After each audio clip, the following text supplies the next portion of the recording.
ನಮ್ಮ ಪಕ್ಷದವ್ರದೇ ಕೈವಾಡ ಇದೆ ಅಂತ ಬೇರೆ ಹೇಳ್ಬಿಟ್ರಂತ ಇವತ್ತು ಬ್ರೇಕ್ಫಾಸ್ಟ್ ಮೀಟಿಂಗ್ ಅಲ್ಲಿ. ಮೇಡಮ್, ಸಿದ್ದರಾಮಯ್ಯ ಅವ್ರಿಗಾಗ್ಲಿ ಅಥವಾ ಇಡೀ ಕರ್ನಾಟಕ ಸರ್ಕಾರಕ್ಕಾಗ್ಲಿ ಯಾವುದೇ ತರ ಆತಂಕ ಇಲ್ಲ.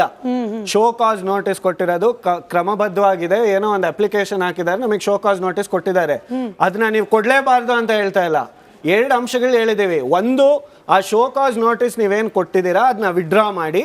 2ನೇದು, TJ Abraham ಅವ್ರು ಕೊಟ್ಟಿರೋ ಅಪ್ಲಿಕೇಶನ್ ಅನ್ನ ಫಾರ್ ಸ್ಯಾಂಕ್ಷನ್ ಫಾರ್ ಪ್ರಾಸಿಕ್ಯೂಷನ್ ಅದನ್ನ ರಿಜೆಕ್ಟ್ ಮಾಡಿ. ಯಾವ ಕಾರಣಕ್ಕೆ ಈ 2 ಮಾಡಿ ಅಂತ ನಾವು ಹೇಳ್ತಾ ಇದೀವಿ. ಒಂದು, ಇದರಲ್ಲಿ ಯಾವುದೇ ಒಫೆನ್ಸ್ ಕೂಡ ಇಲ್ಲ. 2ನೇದು, ಈ ಅವಾಗ್ಲೇ ವೆಂಕಟಾಚಲಪತಿ ಕಮಿಷನ್ ಆಯೋಗ ಆಗಿದೆ, ಮತ್ತೆ PI ದೇಸಾಯಿ ಅವ್ರ ಇನ್ಕ್ವೈರಿ ಕಮಿಟಿ ರಚನೆ ಆಗಿದೆ, ಲೋಕಾಯುಕ್ತ ಅವ್ರ ಮುಂದೆ ಇದು ಪ್ರಕರಣ ದಾಖಲಾಗಿದೆ. ಇವ್ರ ಮಧ್ಯೆ ಎಲ್ಲ ಇನ್ವೆಸ್ಟಿಗೇಷನ್ ನಡೀತಾ ಇರ್ಬೇಕಾದ್ರೆ ಅದ್ರ ಜೊತೆಯಲ್ಲಿ ಚೀಫ್ ಸೆಕ್ರೆಟರಿ ಅವರು ರಿಪ್ಲೈ ಕೊಡ್ತಾರೆ ಗವರ್ನರ್ಗೆ. ಅದ್ರ ಮಧ್ಯದಲ್ಲಿ ಪ್ರಾಸಿಕ್ಯೂಷನ್ ಸ್ಯಾಂಕ್ಷನ್ ಕೊಡೋದು. ಒಂದ್ ನಿಮಿಷ ಮುಗಿಸ್ಬಿಡ್ತೀನಿ, ಒಂದೇ ನಿಮಿಷ. ಅದ್ರ ಮಧ್ಯದಲ್ಲಿ ಸ್ಯಾಂಕ್ಷನ್ ಫಾರ್ ಪ್ರಾಸಿಕ್ಯೂಷನ್ ಕೊಡೋದು ಸರಿ ಅಲ್ಲ, ಅದು ತಪ್ಪು. ಅದಕ್ಕೆ ನಿಮ್ ಶೋ ಕಾಸ್ ನೋಟಿಸ್ ನಾವು ಹಿಂತೊಳ್ಳಿ ಅಂತ ಹೇಳ್ತಾರೆ.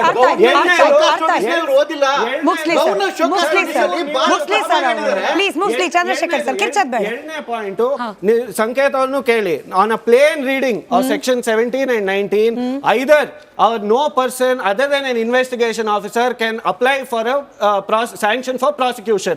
19 radially he must approach the court must dismiss his application and then he can come.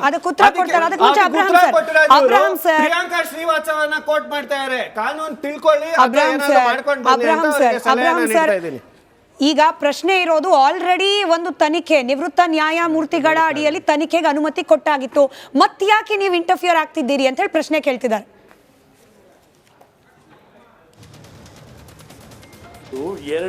ಎರಡು ಮಾತಿದೆಯಮ್ಮ. ಒಂದು, ಅವರು ಯಾರೋ ಕೇಳಿದ್ರಲ್ಲ ನಾನು ಯಾಕೆ ಹೋಗಿದ್ದೀನಿ ಅಂತ, ಅವ್ರು ನಾನು ಆಗ್ಲೇ ಓದಿದೆ. ಹೈಕೋರ್ಟ್ ಆದೇಶ 23 ಸೆಪ್ಟೆಂಬರ್ 23 ಅಲ್ಲಿದೆ. ಅದ್ರ ಪ್ರಕಾರ ಅದನ್ನ ಈ ಸರ್ಕಾರಕ್ಕೂ ಕೊಟ್ಟಿದ್ದೀನಿ, ಸರ್ಕಾರಕ್ಕೂ ಕೊಟ್ಟಿದ್ದೀವಿ. ಪ್ರಿಯಾಂಕಾ ಶ್ರೀವಾತ್ಸವ ಎಲ್ಲ ಆದ್ಮೇಲೆ ಇರ್ಲಿ, ಓಕೆ. ಸರ್ಕಾರ ಅದನ್ನ ಸೀನಿಟ್ ಇಲ್ದಿರಿದ್ರೆ ಅದನ್ನ ಅಟ್ಯಾಕ್ ಮಾಡ್ತಾ ಇದ್ರು, ಅಟ್ಯಾಕ್ ಮಾಡೋಕ್ಕಾಗಲ್ಲ, ಓಕೆ. 2ನೇದು, ಈಗ ನಾನು ಕೇಳೋದು, ಈ ಸಮಗ್ರ ತನಿಖೆ ಇದೆಯಲ್ಲ, 1 ಮ್ಯಾನ್ ಕಮಿಷನ್ನು, ಅದೇನು ಮಾಡ್ತಾ ಇದೆ ಅಂತ ಹೇಳಿದ್ರೆ, ರೈತರ ಜಮೀನನ್ನು ತಗೊಂಡಾಗ ಅದಕ್ಕೆ ಕಾಂಪನ್ಸೇಷನ್ ಹೆಂಗೆ ಕೊಡ್ತಾ ಇದ್ದಾರೆ, ಕರೆಕ್ಟಾಗಿ ಕೊಡ್ತಾರೆ ಎಲ್ಲೋ ಅಂತ. ಇಲ್ಲಿ ನಂದಿರೋದು 2004ರಲ್ಲಿ ಖರೀದಿ ಆಗ್ತದೆ ಜಮೀನು. 2004ರಲ್ಲಿ ಖರೀದಿ ಆಗೋ ಜಮೀನು ಯಾವುದು? ಕೃಷಿ ಜಮೀನು. 3 ಎಕರೆ 16 ಗುಂಟೆ ಸರ್ವೆ ನಂಬರ್ 464ರಲ್ಲಿ ಸೇಲ್ ಆಗ್ತದೆ. ಅದು ಎಲ್ಲಿದೆ ಅದು ಜಮೀನು? ಮೂಡಾನವರು ಡೆವಲಪ್ ಮಾಡಿ 2001ರಿಂದ ಸೈಟ್ಗಳನ್ನು ಹಂಚಿರೋ ಜಾಗ ನಿಮಗೆ ಕೃಷಿ ಭೂಮಿ ಅಂತ ಕಾಣಿಸ್ತದ? ರೋಡ್ ಡೆವಲಪ್ ಆಗಿ, ಪಾರ್ಕ್ ಡೆವಲಪ್ ಆಗಿ, ಅಮ್ಯುನಿಟೀಸ್ ಕೊಟ್ಟಿರೋ ಜಾಗನ ನೀವು ಕೃಷಿ ಭೂಮಿ ಅಂತ ಮಾರ್ತೀರಾ, ಓಕೆ. 2ನೇದು, 2005ರಲ್ಲಿ ಈ ರೋಡ್ ಡೆವಲಪ್ ಆಗಿ, ಸೈಟ್ಗಳು ಡೆವಲಪ್ ಆಗಿ, ಸೈಟ್ಗಳನ್ನು ಹಂಚಿರೋ ಜಾಗನ ಕನ್ವರ್ಷನ್ ಮಾಡ್ತಾರೆ ಮೇಡಮ್. ಕನ್ವರ್ಷನ್ ಅಂತ ಹೇಳಿದ್ರೆ ಕೃಷಿ ಭೂಮಿನ ಅಲ್ಲಿಗೆ ಡಿಸಿ ತಹಶೀಲ್ದಾರು ಯಾರು ಅಪ್ರೂವ್ ಮಾಡಿದ್ರು ಆ ಅಧಿಕಾರಿಗಳನ್ನ ನಾವಿಲ್ಲಿ ಹೊಣೆಗಾರರು ಮಾಡಬಹುದೇನೋ ನೀವು ಹೇಳ್ತಾ ಇರೋ ಆಧಾರದ ಮೇಲೆ. ಡೈರೆಕ್ಟ್ ಆಗಿ ಸಿದ್ದರಾಮಯ್ಯ ಅವರ ಇನ್ವಾಲ್ವ್ಮೆಂಟ್ ಎಲ್ಲಿ ಕಾಣಿಸ್ತಿದೆ ಇಲ್ಲಿ? ಅದನ್ನ ಹೆಂಗೆ ಎಸ್ಟಾಬ್ಲಿಷ್ ಮಾಡೋದು? ಈಗ ಅವರ ಖುದ್ದಾಗಿ ಹೇಳಿದಾರಲ್ಲ ನಮ್ಮ ಜಮೀನು ಅಂತ. ನಿಮ್ಮ ಜಮೀನು ತಾನೇ ಸ್ವಾಮಿ? ನಿಮ್ಮ ಜಮೀನಾದರೆ ನಾನು ಕೇಳ್ತಾ ಇದ್ದೀನಿ, ಆ ಜಮೀನು ಒರ್ಜಲ್ ಇತ್ತಲ್ಲ, ರೈತನ ಜಮೀನು ಅಕ್ವೈರ್ ಆದಾಗ ಫೈನಲ್ ಅವಾರ್ಡ್ ನೋಟಿಸ್ ಕೊಟ್ಟ ಮೇಲೆ 45 ದಿನದೊಳಗೆ ಅದು ಡಿನೋಟಿಫೈ ಆಗ್ತದೆ. ತಾವು DCM ಆಗಿದ್ರಿ, ಫೈನಲ್ ನೋಟಿಫಿಕೇಶನ್ ಬಂದಿದ್ದು 97 ಅಲ್ಲಿ, ಡಿನೋಟಿಫಿಕೇಶನ್ ಆಗಿ 2000 ಅಲ್ಲಿ. ಅವರು ಅವಾಗ ಸಿದ್ದರಾಮಯ್ಯ ಅವರು ನಿಮ್ಮ ಹತ್ರ ಸಬ್ಸ್ಟಾನ್ಷಿಯಲ್ ಅಲ್ಲ, ನಿಮ್ಮ ಹತ್ರ ಇದೆಲ್ಲದಕ್ಕೂ ಕೂಡ ಅಲ್ಲ, ಅವರು ಅಷ್ಟೆಲ್ಲ ಈಗ ಗವರ್ನರ್ ತನಕ ಹೋಗಿದ್ದಾರೆ ಅಂತಂದ್ರೆ ಮಾಹಿತಿಗಳು ಇಲ್ಲದಲೇ ಹೋಗಿರ್ತಾರೆ ಅನ್ನೋದಾ? ಮಾಹಿತಿಗಳಿಲ್ಲ. ನಿಮ್ಮ ಅಭಿಪ್ರಾಯ ಏನ್ ಸರ್? ಇಲ್ಲ, ನಾನು ಗೊತ್ತಿಲ್ದಿರ ಅಲ್ಲಿ ಕೂತ್ಕೊಂಡು ಬದ್ರುದ್ದೀನ್ ಸರ್, ಮಾತಾಡೋದಲ್ಲ. ಬದ್ರುದ್ದೀನ್ ಸರ್, ಶತಾಯ ಗತಾಯ ಸಿದ್ದರಾಮಯ್ಯನವರನ್ನ ಕೆಳಗಿಳಿಸುವ ಪ್ರಯತ್ನ ಆಗ್ತಾ ಇದೆಯಾ? ನಾವು ಟೆಕ್ನಿಕಲಿ ಎಲ್ಲಾ ವಿಚಾರಗಳನ್ನು ಮಾತನಾಡ್ತಾ ಇದ್ವಿ, ಬಟ್ ಪೊಲಿಟಿಕಲಿ ಗಮನ ಕೊಟ್ಟು ಮಾತಾಡೋಣ.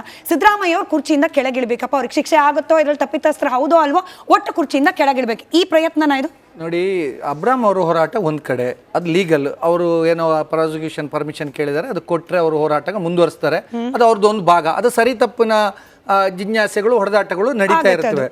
ಪೊಲಿಟಿಕಲಿ ಇಲ್ಲಿ ನಾವು ಮಾತಾಡ್ದಾದ್ರೆ ಅಬ್ರಾಮ್ ಅವ್ರನ್ನ ಹೊರಗಿಟ್ಟು, ಯಾಕಂದ್ರೆ ಅವ್ರು ಲೀಗಲ್ ಫೈಟ್ ಮಾಡೋದು, ಅವ್ರು ಯಾವುದೇ ಪಕ್ಷದ ಪ್ರತಿನಿಧಿ ಅಲ್ಲ. ಇದನ್ನ ಬಳಸ್ಕೊಂಡು ಖಂಡಿತವಾಗಿ ಪರ ವಿರೋಧಗಳು, ರಾಜಕೀಯ ಏನು ಏರಿಳಿತಗಳು ಮಾಡುವಂಥ ಒಂದು ಪ್ರಯತ್ನ ನಡೀತಾ ಇದೆ. ಆದರೆ ಮೇಲ್ನೋಟಕ್ಕೆ ಒಂದು ಡೆಮೋಕ್ರೆಟಿಕ್ ಸರ್ಕಾರವನ್ನು ಈ ರೀತಿ ಅಡ್ಡದಾರಿಯಲ್ಲಿ ಇಳಿಸಿರುವುದು ಅನ್ನೋ ಅಪವಾದ ರಾಜ್ಯಪಾಲರ ಮೇಲೆ ಬರ್ಬೋದು. ಅದು ಕೇಂದ್ರ ಸರ್ಕಾರಕ್ಕೆ ಆ ಕಳಂಕ ಅಂಟುವಂಥ ಸಾಧ್ಯತೆ ಇದೆ. ಹಾಗಾಗಿ ಒಬ್ಬ ಮಾಸ್ ಲೀಡರು 136 ತಂದಂಥ ಒಬ್ಬ ಲೀಡರ್ನ ಇಳಿಸಿದ ಅಪಖ್ಯಾತಿ ಅದು ಬರುತ್ತೆ ಅನ್ನೋದು ಖಂಡಿತ ಒಂದು ಚರ್ಚೆಯ ವಿಷಯನೇ. ಸೊ ಸಹಜವಾಗಿ ಯಾರು ಶಿವಲಿಂಗೇಗೌಡರು ಹೇಳ್ದಂಗೆ ನೀವು ಬೇರೆ ವಿಚಾರ ಮಾತಾಡೋಣ, ರಕ್ತ ಕ್ರಾಂತಿ ಅನ್ನೋ ಶಬ್ದ ಬೇಡ, ಒಂದು ದೊಡ್ಡದಾದ ಒಂದು ರಾಂಗ್ ಮೆಸೇಜ್ ಹೋಗುತ್ತೆ. ನೋಡಿ, BJPಗೆ ಅಂತ ಒಂದು ಸರ್ಕಾರವನ್ನು ಮತ್ತೊಂದು ಅವರ ಸರ್ಕಾರ ಬರಲಿಕ್ಕೆ ಡೆಮೊಕ್ರೆಟಿಕ್ ಆಗಿ ಬೇರೆ ಬೇರೆ ಅವಕಾಶಗಳು ಇದಾವೆ.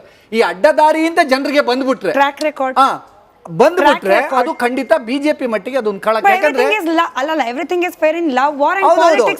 ಪಾಲಿಟಿಕ್ಸ್ ಅಲ್ಲಿ ಇವರು ಏನು ನಾವು ಸನ್ಯಾಸಿಗಳ ಅಂತ ಹೇಳ್ತಾರೆ, ನಾವು ಪ್ರಯತ್ನಗಳು ಮಾಡ್ತಾರೆ. ಆದ್ರೆ ಒಂದು ಡೆಮೋಕ್ರೆಟಿಕ್ ಆಗಿರುವಂತಹ ಸರ್ಕಾರನ ಇಳಿಸಿದ ಏನು ಖ್ಯಾತಿ ಬರುತ್ತೆ. ಯಾಕಂದ್ರೆ ಒಂದು ಮಾಸ್ ಲೀಡರ್ ಅವರು, ಅವರಿಗೆ ನೀವು ಹೇಳಿ, ಯಾಕಂದ್ರೆ ಯಡಿಯೂರಪ್ಪನವರ ಪ್ರಕರಣವನ್ನೇ ತಗೊಳ್ಳೋಣ.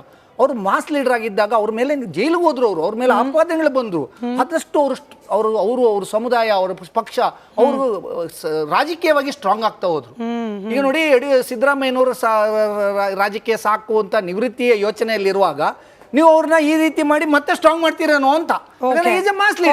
ಚಂದ್ರಶೇಖರ್ ಅವರ ಹೆಚ್ಚಿಗೆ ಸಮಯ ಇಲ್ಲ, ಕ್ವಿಕ್ ಆಗಿ DK ಶಿವಕುಮಾರ್ ಅವರು ಜೊತೆಗೆ ಬಿಜೆಪಿಯ ಕೆಲವರು ಸೇರ್ಕೊಂಡು ಸಿದ್ದರಾಮಯ್ಯನವರ ಕೆಳಗಿಳಿಸೋಕ್ ಮಾಡ್ತಿರೋ ಪ್ರಯತ್ನ ಇದು. ಪಾದಯಾತ್ರೆ ಕೂಡ DK ಶಿವಕುಮಾರ್ ಬಂದೆ ಸರ್, ಪಾದಯಾತ್ರೆ ಕೂಡ DK ಶಿವಕುಮಾರ್ CM ಮಾಡೋಕ್ಕೋಸ್ಕರ ಸ್ಟೇಟ್ಮೆಂಟ್ ಬರ್ತಾ ಇದೆ. ನೋಡಿ, ಒಂದು ಈ ಮಾನಸಿಕತೆ ಒಂದು ಇದೆಯಲ್ಲ, ಅವನೊಬ್ಬ ದೊಡ್ಡ ಲೀಡರ್, ಅವ್ನು ಕಳ್ತನ ಮಾಡ್ಲಿ, ದರೋಡೆ ಮಾಡ್ಲಿ, ಅವನನ್ನು ಸಪೋರ್ಟ್ ಮಾಡ್ಲೇಬೇಕು ಅನ್ನೋದು ಇದು ನಿಜವಾಗ್ಲೂ ಖಂಡಿಸ್ತೀನಿ. ತಪ್ಪು ಯಾರೇ ಮಾಡ್ಲಿ, ಅವ್ರ ಆರೋಪಿನೇ, ಅವ್ರು ಸ್ವಚ್ಛವಾಗಿ ಮೆರವಣಿಗೆ ಮಾಡಿದ್ರು.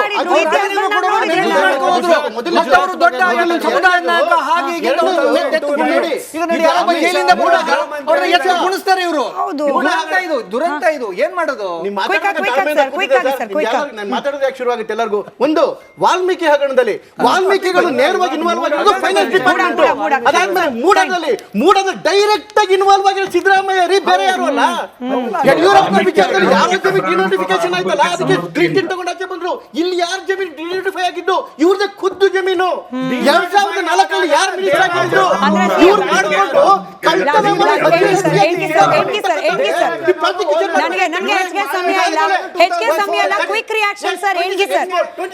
ಸರ್, ಒಂದೇ ಒಂದು ರಿಯಾಕ್ಷನ್ ಬೇಕು. ಸಿದ್ದರಾಮಯ್ಯನವರು ಅರೆಸ್ಟ್ ಆಗೋ ಹಂತಕ್ಕೆ ಹೋಗುತ್ತಾ, ಎಸ್ ಆರ್ ನೋ ಈ ಪ್ರಕರಣ? ಅದೀಗ ಸದ್ಯಕ್ಕೆ ಆ ಪರಿಸ್ಥಿತಿ ಇಲ್ಲ. ರೈಟ್ ಸರ್, ಬಹಳ ಚರ್ಚೆಗೆ ಆಸ್ಪದ ಇದ್ದ ವಿಚಾರ ಇದು, ಬಟ್ ಸಮಯ ಇದ್ದಿದ್ದಷ್ಟೇ. ಥ್ಯಾಂಕ್ ಯು ಸೋ ಮಚ್ ಎಲ್ರಿಗೂ ಕೂಡ ಚರ್ಚೆಯಲ್ಲಿ ಭಾಗಿಯಾಗಿದ್ದಕ್ಕೆ. ಡೆವಲಪಿಂಗ್ ಆನ್ ಗೋಯಿಂಗ್ ಬೆಳವಣಿಗೆಯನ್ನು ಸತತವಾಗಿ ಕಾಣ್ತಾ ಇರುವ ವಿಚಾರ ಆಗಿರೋದ್ರಿಂದ ನೋ ಡೌಟ್ ರಿಪಬ್ಲಿಕ್ ಕನ್ನಡದಲ್ಲಿ ಈ ಪ್ರಕರಣಕ್ಕೆ ಸಂಬಂಧಪಟ್ಟ ಇಂಚಿಂಚು ಮಾಹಿತಿಯನ್ನ ನಿಮ್ಮ ಮುಂದೆ ಇಡ್ತಾ ಇರ್ತೀವಿ.